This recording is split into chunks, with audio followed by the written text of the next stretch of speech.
सूरजपुर में रविशंकर नाम का एक गरीब व्यक्ति रहा करता था। उसके परिवार में 2 बेटे, एक पत्नी, एक बेटी थी।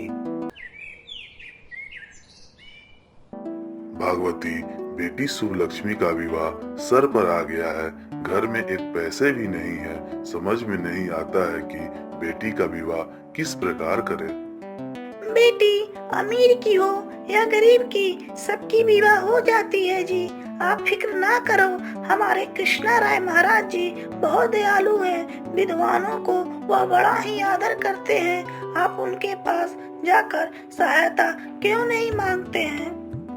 अरे भागवती, भले ही हम गरीब हैं, लेकिन मैं किसी के सामने हाथ पसारने नहीं जाऊंगा। आप ऐसा क्यों कह रहे हैं जी? राजा का काम है गरीबों की मदद करना, इसमें संकोच किस बात की है? हाँ ठीक है भागवती, अगर तुम कहती हो तो मैं जरूर जाऊंगा, परंतु महाराज के विचित्र आदत के बारे में तुम्हें पता है। वह उसी की सहायता करते हैं जो उनके परीक्षा में उत्तीर्ण हो जाता है। हाँ जी, क्यों नहीं, यह तो पूरा राज्य जानता है। हाँ, यही तो दिक्कत है। महाराज हमारी भी परीक्षा लेंगे। अगर मैं असफल रहा तो वह हमें विषैली सांप वाले कुएं में डाल देंगे। आप हार के बारे में क्यों सोचते हैं जी? जो हमारे भाग्य में लिखा होगा वही होगा। भले ही हम गरीब हैं, लेकिन हमने किसी के साथ गलत नहीं किया है। हमें भगवान पर पूरा भरोसा है कि आप सफल होकर आएंगे। अगर आपको अभी भी संकोच है तो आप दोनों बेटे को ले जाइए, वह आपकी सहायता जरूर करेंगे। वह गरीब व्यक्ति अपने पत्नी के बात सुनकर महाराज के पास जाने के लिए राजी हो गया।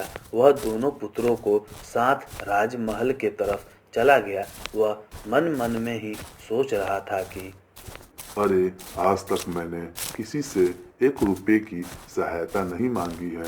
आज मुझे किसी के सामने मांगते हुए बड़ा ही विचित्र लग रहा है, और राजा ना जाने हमसे क्या पूछ लेंगे। जवाब नहीं दे पाए तो वह हम लोगों को घर वापस लौटने भी नहीं देंगे।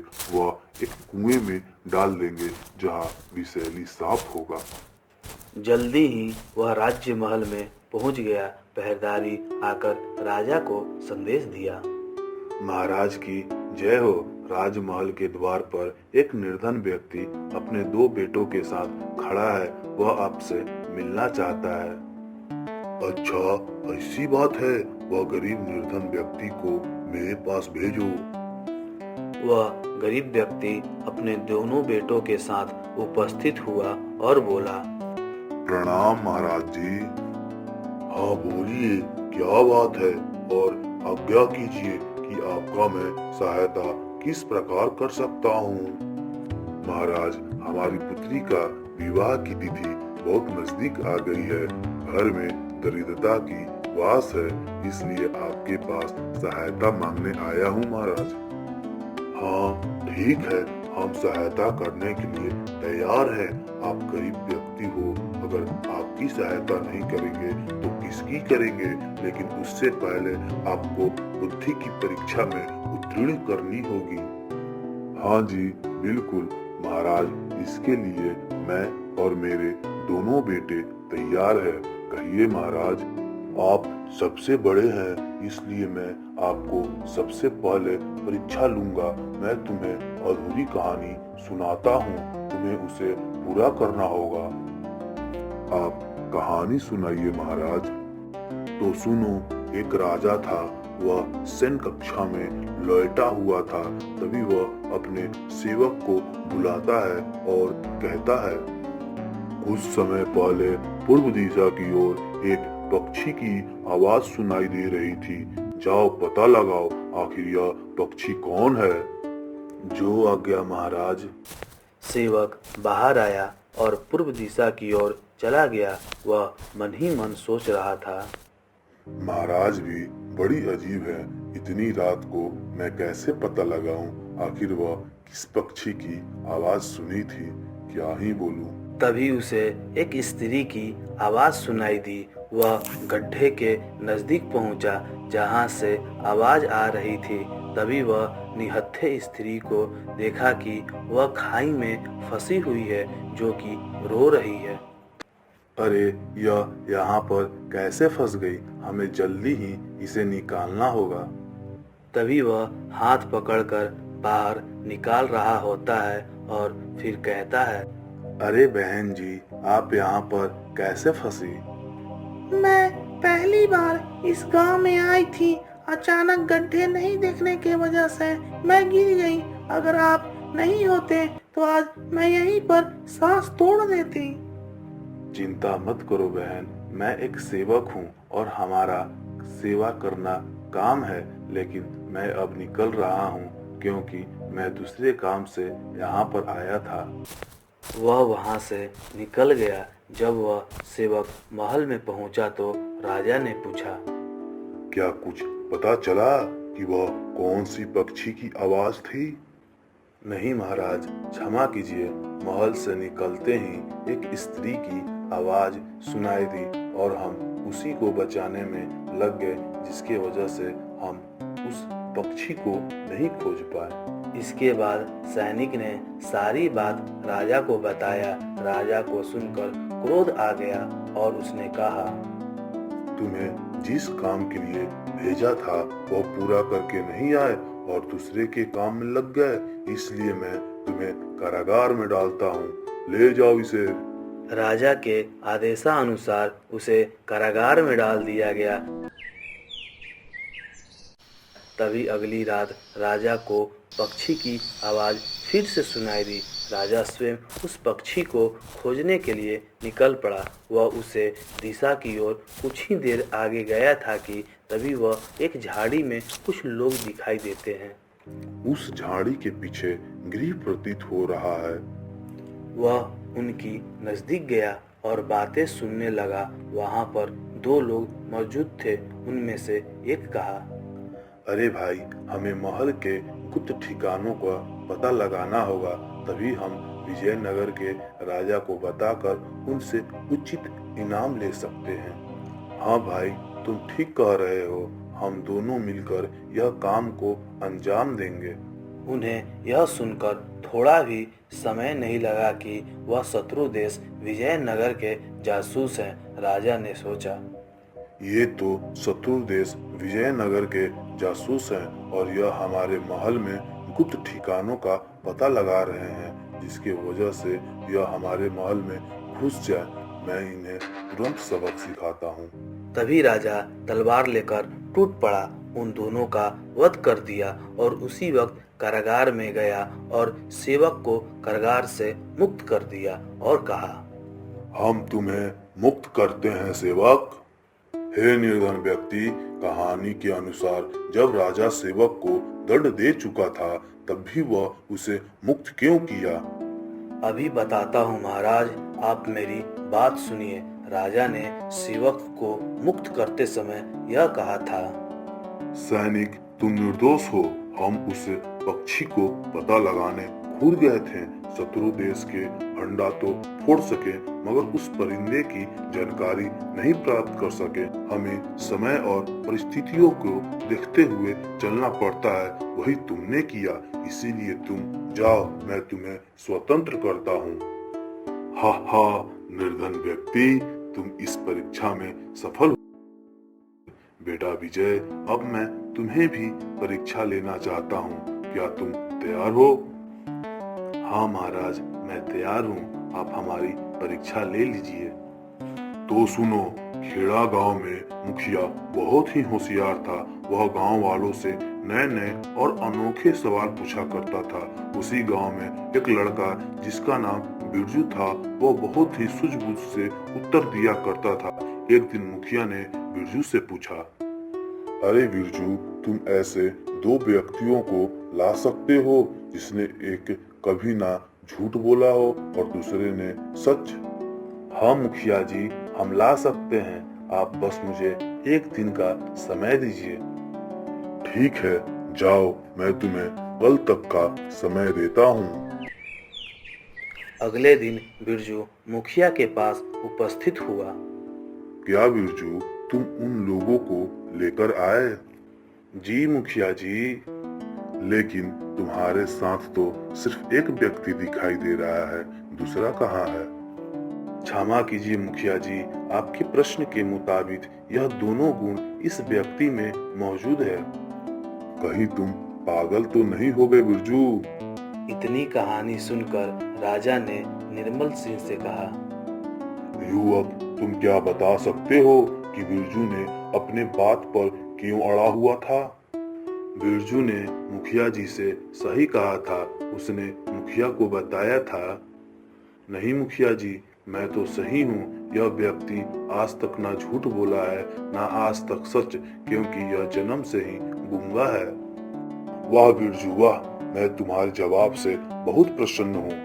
युवक, जिस बुद्धिमानी से तुमने कहानी को पूरा किया है उससे हम बहुत ही खुश हैं। हम तुम्हारी भी इच्छा जरूर पूरी करेंगे।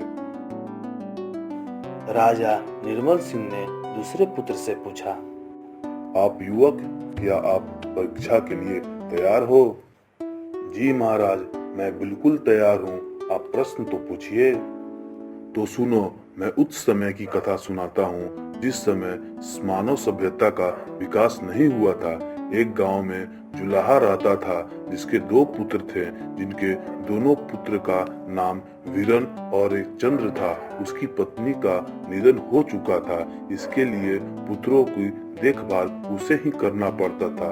उसके पुत्र बहुत ही नटखट थे। धीरे धीरे समय बीतता गया, दोनों पुत्र बड़े हो गए, लेकिन जुलाहा यह बात सोचा करता था कि काश इस घर में स्त्री होती तो यह घर को सजा धजा कर रखती। मैं कितना अभागा हूँ भगवान। क्या जुलाहा भाई, मैंने सुना है कि आपके दो बेटे विवाह करने के योग्य हैं। हाँ भाई, आपने सही सुना है, यह दोनों सूरज और चंद्र हैं। हे जुलाहा भाई, मेरे फुलवा और चमेली नाम की दो बेटी है। मैं चाहता हूँ आप दोनों का रिश्ता स्वीकार कर लें। हाँ क्यों नहीं, मुझे रिश्ता स्वीकार है। इसी तरह से जुलाहा के दोनों बेटों की शादी हो गई। दोनों नई बहुएं आई और आसपास के बड़े घर में को सजा दिया। हाँ, मैं यही तो चाहता था, मेरे घर को सजा सवार दे और उसे रहने लायक बना दे। आज हमारी मन की मुराद पूरी हो गई। इसी तरह से पूरे 1 वर्ष बीत गए। दोनों पुत्रवधू अपने ससुर से कहा, पिताजी, हमें अपने माता पिता से मिले हुए पूरे 1 वर्ष बीत चुके हैं। हम 1 महीने के लिए उनके पास जाना चाहते हैं। नहीं बहुओं, मैं तुम्हें कहीं नहीं जाने दूंगा। अरे, तुम्हारे आने से यह घर बस गया। तुम चली जाओगी तो यह फिर से उजाड़ हो जाएगा। यह बातें सुनकर दोनों बहुएं अबाक रह गई। कुछ दिन बीतने के बाद दोनों बहुएं एक साथ खड़े होकर अपने में सवाल जवाब करने लगी।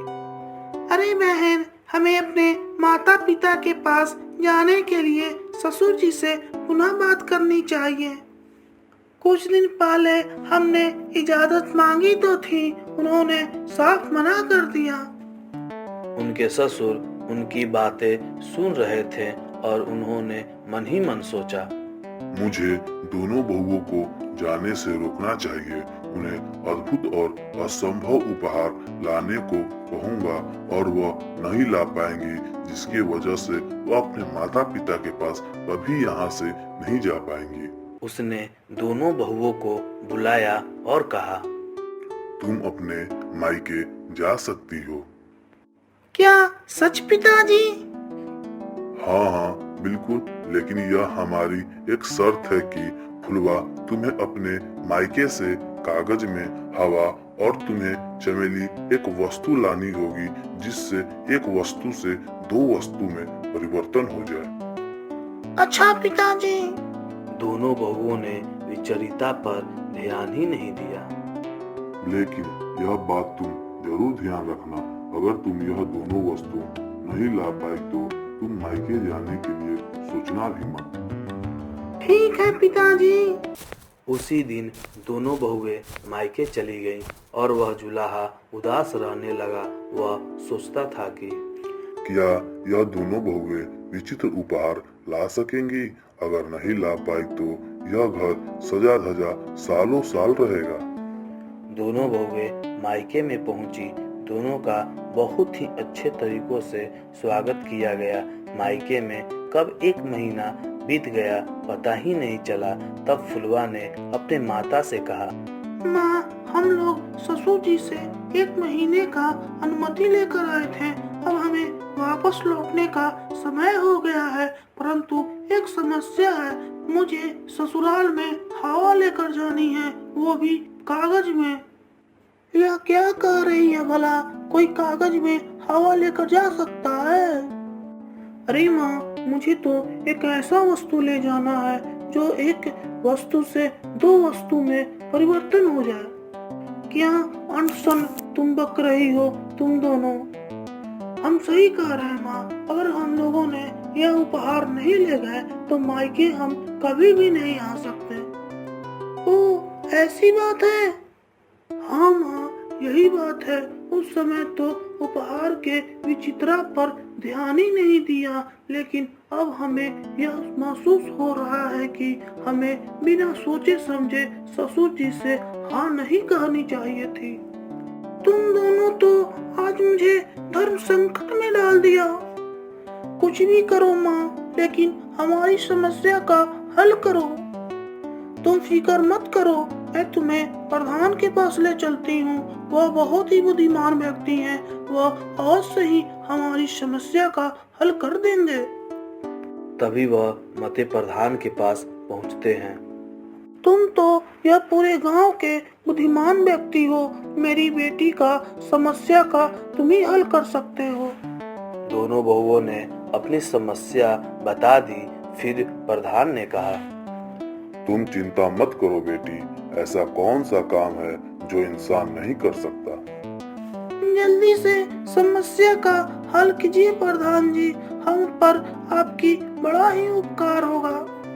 तभी निर्मल सिंह ने कहानी को आगे कहते हुए पूछा, तब युवक, क्या तुम बता सकते हो प्रधान ने दोनों बेटियों का समस्या का हल कैसे किया होगा?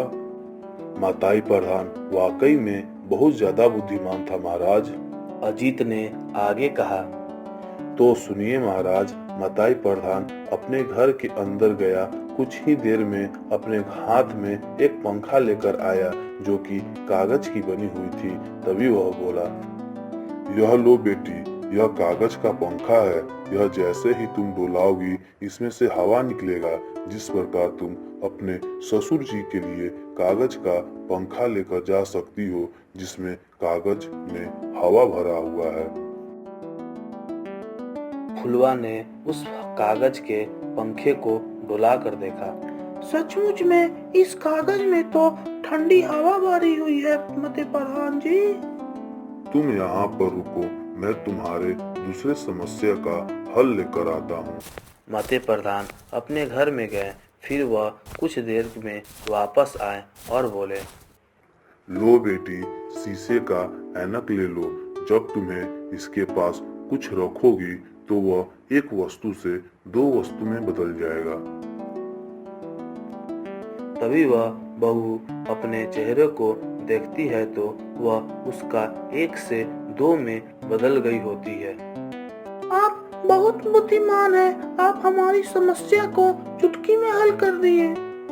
तभी वह दोनों बहुएं कागज का पंखा और शीशा का एक ऐनक अपने ससुराल में लेकर पहुंची। उनके आते ही ससुर ने पूछा, क्या तुम मेरे दोनों उपहार लेकर आई हो? हाँ पिताजी, यह कागज का पंखा है। जैसे ही आप इसको डुलाइएगा इसमें से रखा हुआ हवा बाहर आ जाएगा। तभी वह बहुएं पिताजी को पंखा दिया। जब पिताजी पंखा को डुलाए तो ठंडी ठंडी हवा लगने लगी। तभी दूसरे बहू ने शीशा का एक ऐनक दिया और कहा, जैसे ही पिताजी आप इसके सामने कुछ लेकर जाएंगे वह 1 से 2 में बदल जाएगी। तभी वह हाथ में पंखा लिए हुए देखता है कि वह 1 से 2 में बदल चुकी है।